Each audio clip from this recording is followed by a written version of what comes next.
अंधेरी जमीन, कांपते दिल और एक आवाज जो कहती है, मैं तुम्हारा रब हूं। क्या कोई इंसान ऐसा दावा कर सकता है? क्या आंखों का धोखा दिलों को भी कैद कर सकता है? रसूल अल्लाह ने फरमाया, आदम अलैहिस्सलाम से लेकर क़यामत तक दज्जाल से बड़ा कोई फितना नहीं। ये कौन है कि हर नबी ने अपनी कौम को इससे डराया? क्यों इसका नाम सुनते ही ईमान लरज़ जाता है? आज हम बात करेंगे दज्जाल की। एक हकीकत, एक आजमाइश और एक फैसला कुन मरहला। दज्जाल का जिक्र कुरान में नाम से नहीं आया, लेकिन इसका फितना अहाद सहा में तफसील से बयान हुआ है। रसूल अल्लाह हर नमाज के बाद दुआ में दज्जाल के फितने से पनाह मांगते थे। अपने सहाबा को भी यही सिखाया।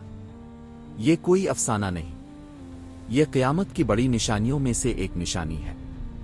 दज्जाल का ज़हूर इंसानी तारीख का सबसे बड़ा इम्तिहान होगा। ईमान और फरेब का टकराव, हकीकत और धोखे की जंग। कदीम ज़माना, कौमें बदलती रहे, पैगंबर आते रहे।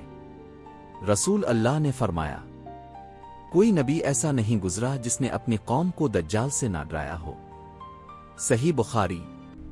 नूह अलैहिस्सलाम से लेकर मोहम्मद तक सब ने खबरदार किया। क्यों? क्योंकि दज्जाल का फितना सिर्फ जिस्मानी नहीं होगा, ये ईमान पर हमला होगा। रसूल अल्लाह ने इसकी कुछ निशानियां बयान की। वो एक आंख से काना होगा, इसकी पेशानी पर अकाफ फेरे ए लिखा होगा, जिसे हर मोमिन पढ़ लेगा। सही बुखारी, सही मुस्लिम। ये निशानियां जाहिर होंगी, लेकिन असल खतरा इसकी चालाकी होगी। एक वक्त आएगा जब दुनिया में फितना बढ़ेगा, झूठ आम होगा, सच कमजोर होगा। इसी दौर में दज्जाल जाहिर होगा। सही मुस्लिम की रवायत के मुताबिक वो मशरिक की तरफ से आएगा, खरासान के इलाके से। वो नौजवान होगा, घुंघरियाले बाल, चमकदार आंखें। वो 40 दिन जमीन पर रहेगा। पहला दिन 1 साल के बराबर, दूसरा 1 महीने के बराबर, तीसरा 1 हफ्ते के बराबर, और बाकी दिन आम दिनों जैसे। सही मुस्लिम। ये वक्त का इम्तिहान होगा। दज्जाल के पास ज़ाहिरी ताकत होगी। वो आसमान को हुक्म देगा, बारिश होगी, जमीन को हुक्म देगा, फसलें उग आएंगी। वो मुर्दा को जिंदा करता हुआ दिखाई देगा। लेकिन ये सब अल्लाह की आजमाइश होगी, हकीकी ताकत नहीं। रसूल अल्लाह ने फरमाया, जो उसके करीब जाएगा वो इसके फरेब में आ सकता है, इसलिए मदीना और मक्का इससे महफूज रहेंगे। वो वहां दाखिल नहीं हो सकेगा। रसूल अल्लाह ने हमें खाली नहीं छोड़ा। आपने फरमाया, जो शख्स सूरत अल कहफ की इब्तिदाई 10 आयात हिफ्ज़ करेगा वो दज्जाल के फितने से महफूज रहेगा। सही मुस्लिम। क्यों सूरत अल कहफ? क्योंकि इसमें 4 बड़े फितने बयान हुए हैं। ईमान का फितना, माल का फितना, इल्म का फितना और इक़्तिदार का फितना। यही दज्जाल के हथियार होंगे। आपने ये भी फरमाया कि नमाज में तशहुद के बाद दज्जाल के फितने से पनाह मांगो। सही बुखारी, सही मुस्लिम।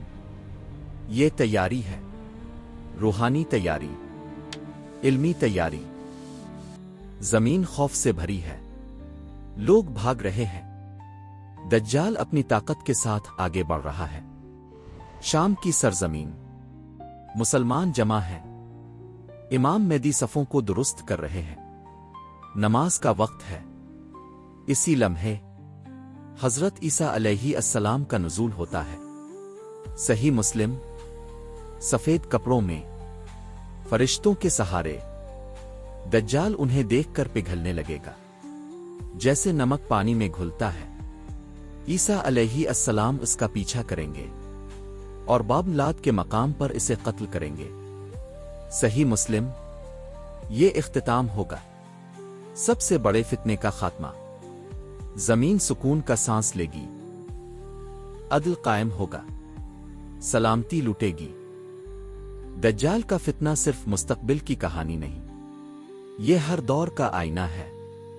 جب جھوٹ سچ بن کر سامنے آئے، جب طاقت حق کو دبائے، جب لوگ ظاہری چمک سے متاثر ہوں، وہی دجلی ماحول ہے۔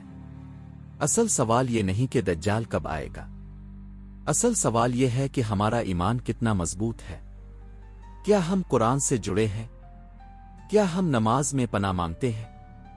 کیا ہم حق کو پہچاننے کی بصیرت رکھتے ہیں؟ رسول اللہ نے ہمیں خبردار کیا، راستہ بھی بتایا۔ ایمان، علم، صبر، یہی ہماری ڈھال ہے۔ دجال کا فتنہ عظیم ہے، مگر اللہ کی رحمت اس سے بڑی ہے۔ اگر ہم سچ کے ساتھ کھڑے رہیں تو فتنہ کتنا ہی بڑا کیوں نہ ہو، ایمان غالب رہے گا۔ یہ ہے دجال کی حقیقت، ایک آزمائش، ایک انتباہ اور ایک دعوت اپنے ایمان کو مضبوط کرنے کی۔